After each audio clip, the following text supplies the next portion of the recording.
Hello guys, good morning, good morning. Andito tayo sa Dolomite Beach. Ito, oh. Ito ang gustong paimbestigahan ng mga crocodile sa Kongreso. Yung napapakinabangan ng taong bayan, no. Ang linis na, oh. Ang linis dito at saka hangin. Oh, malinis na ang hangin at saka yung tubig, ayan, Dolomite. Ayan. Ayaw nila ng ganitong kalinisan.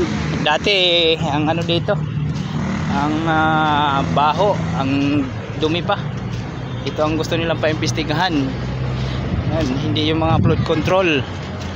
Yun dapat ang imbestigahan ng mga flood control na yon, dahil walang nagawa ang mabuti. Karamihan ghost project. Ito, kita nyo pakinabang ng Dolomite Beach. So ayun, may mga naglilinis, oh. Yan, papakinabangan to ng taong bayan. Ayan, maaga pa kasi kaya wala pa masyadong tao.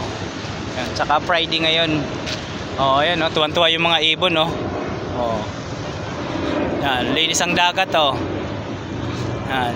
Tapos ito pa yung gusto nila paimbestigahan. Ano na nangyari? Ayaw nyo ng kalinisan, mga crocodile kayo dyan sa Kongreso. Talaga naman. US Embassy, ayun, kitang kita. Ang ganda mamasyal dito. Ganda ng sikat ng araw. Yan, palabas na si Haring Araw.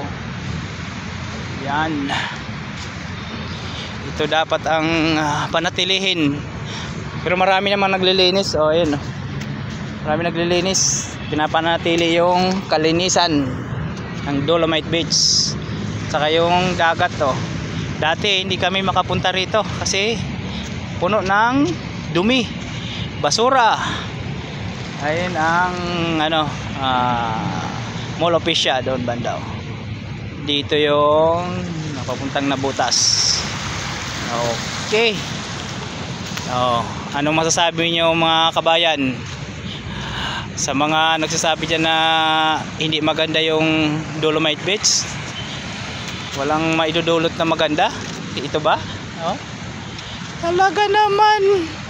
Mas gusto nyo ang madumi?